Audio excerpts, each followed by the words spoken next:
শুভ সকাল বন্ধুরা, প্রতিরয় ক্রিয়েশন চ্যানেলে তোমাদের সবাইকে স্বাগত। আশা করি তোমরা সবাই ভালো আছো, আমিও ভালো আছি। দেখো বন্ধুরা, আমরা সকাল সকাল ঘুম থেকে উঠেই কি কাজ করি সেটাই তোমাদের কাছে শেয়ার করব। ভিডিওটা পুরো দেখতে থাকো।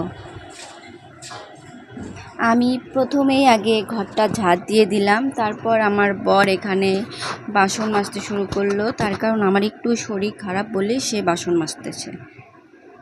ঠিক আছে বন্ধুরা, ভিডিওটা পুরো দেখতে থাকো। যদি ভিডিওটা ভালো লাগে তাহলে অবশ্যই আমার চ্যানেলটিকে সাবস্ক্রাইব করে পাশে থাকতে হবে।